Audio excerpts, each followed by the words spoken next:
I'm going to have to start out with burning some sage up in here because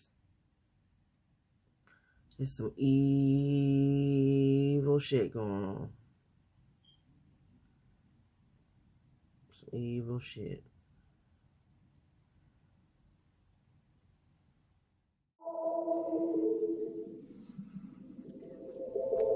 Let's get it.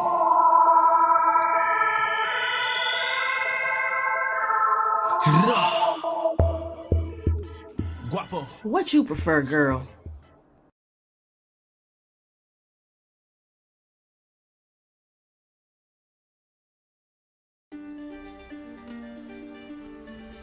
These 5 men have been in recent headlines with stories of the violation of children.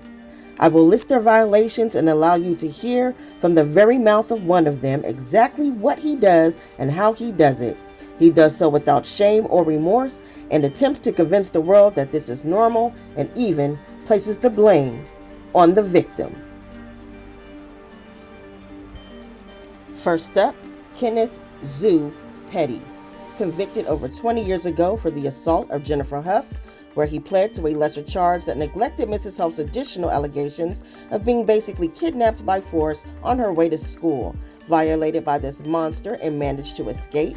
Years later, he marries rapper Nicki Minaj, during which time Miss Huff remained silent and anonymous until Zoo Animal made a choice not to register in the state of California, as he had been doing every year since his release, to allegedly contact and harass Miss Huff through his affiliates to persuade her to withdraw her testimony in order to relieve him of punishment for his legal violation and avoid prison time. Miss Huff refused. This case is now ongoing. Next up, Robert Sylvester Kelly, known to the world as R. Kelly, is the notorious offender of our beloved songstress and gifted dancer Aaliyah, affectionately also known as Baby Girl. Kelly married her at the age of 15, falsifying legal documents, aging her to 18 after allegedly impregnating her. This marriage would help him avoid statutory R charges. Baby Girl, may you rest in peace now. Now we have Michael Nowak, also known as Brother Polite, allegedly assaulted in a particular type of way 14-year-old daughter of Linda Orocho, one of his wives.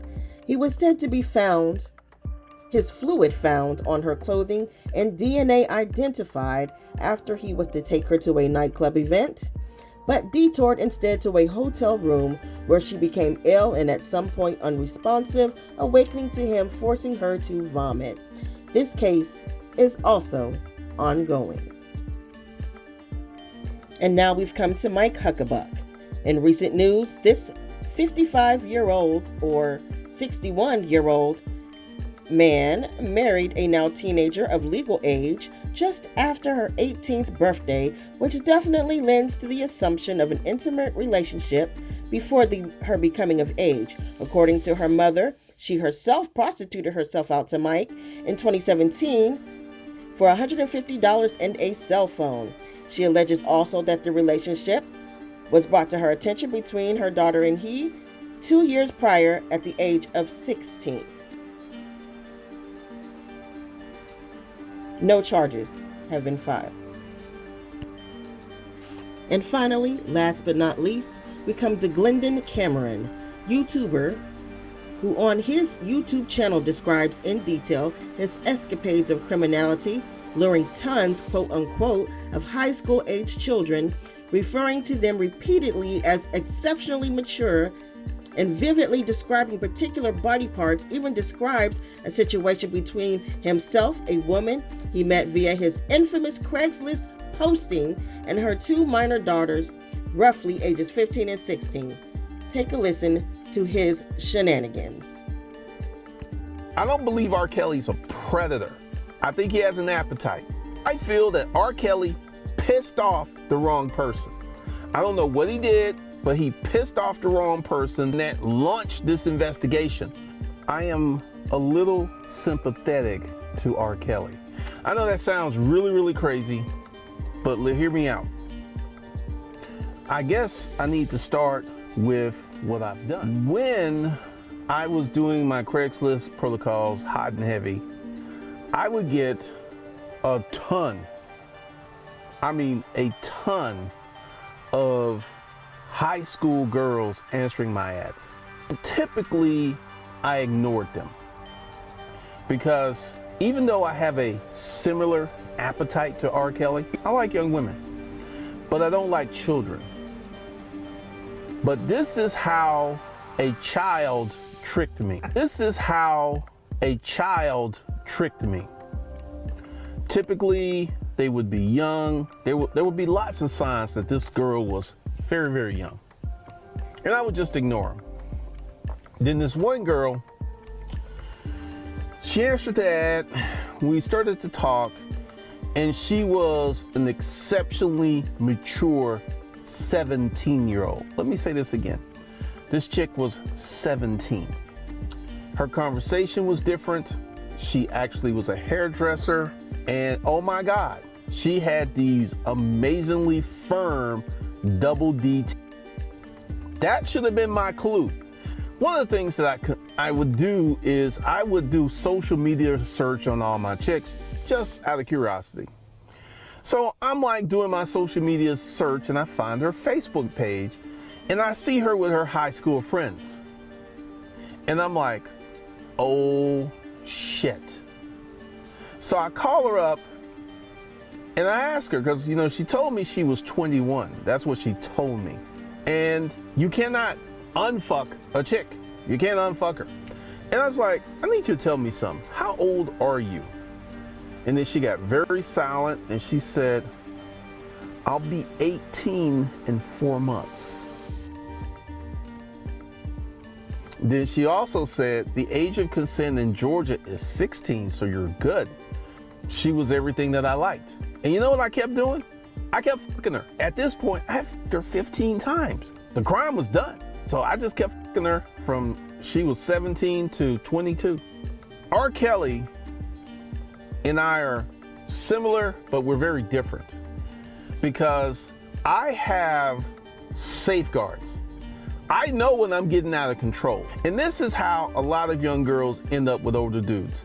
Their parents are not heavily involved in their lives, where they have the time and the freedom to get away with this stuff. And her parents didn't check her. She'd go out, she'd spend the night out. Her parents were like, she came home alive, cool. Her parents were not on her.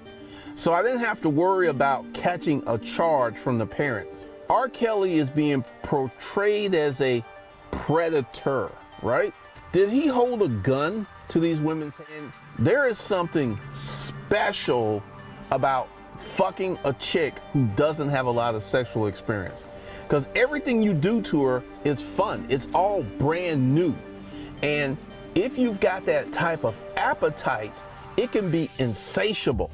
This is the reason that I never got caught, because I never brought anyone else into my circus, so to speak. Remember when I started this video and I told you I had all these high school girls answering my Craigslist ads? Did I have a gun to their head? Did I ask them to reply to my ads? They were searching this out. So this is why I have a problem with the predator label, because they were willing participants in the dynamic. Essentially, I conducted my fuckery in the safe zone. I did stuff I knew I could get away with. There was this one girl, and she was super cute.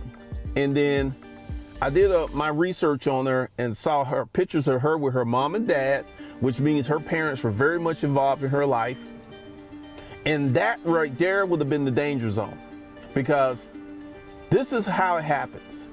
She comes over, we fuck, she goes home, her mom and dad press her. He's like, I fucked this old man. And next thing you know, mom and dad call the police. Police knocking at your door.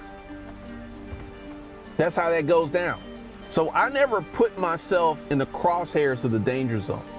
Young can be fucking amazing. I'm a nobody. I'm a nobody. That's why I was able to do this stuff and get away. Ugh, there's more. There's more. I remember one Sunday, I fucked all three of them. I fucked the mom, I fucked the daughters. And the youngest one was really, really fucking tight. And their mom was like, yeah, we got to open up that pussy. And I mean, I was just sitting there fucking her. And their mom's like, that's it. Take that dick. Take that dick. And in the beginning, both of the girls were virgins. I took their virginity. And the young one, in the beginning, it used to hurt her. And she was like, it hurts, Mom. It hurts. There are no words that can describe the disgust that I feel in my soul for these degenerates. He actually gives us the exact qualifiers for the appeasement of his unnatural appetite. We can clearly see that this dynamic is has been a common occurrence in the black community, and these predators are getting more and more bold, moving without shame. Talk about an agenda. These degenerates are showing us more and more that they are on code, have accomplices, and remind us that it has been going on for a very long time. Not one of these men is under the age of 35 and have most likely witnessed and practiced this behavior since coming into puberty. The era of what goes on in this house stays in this house can no longer exist, and we are to crush this curse of generations. Complicit and negligent parents need to be held responsible as well, in my opinion. These household secrets have not protected black women in the past, but only abusers that harm and scar them for life. Enough is enough.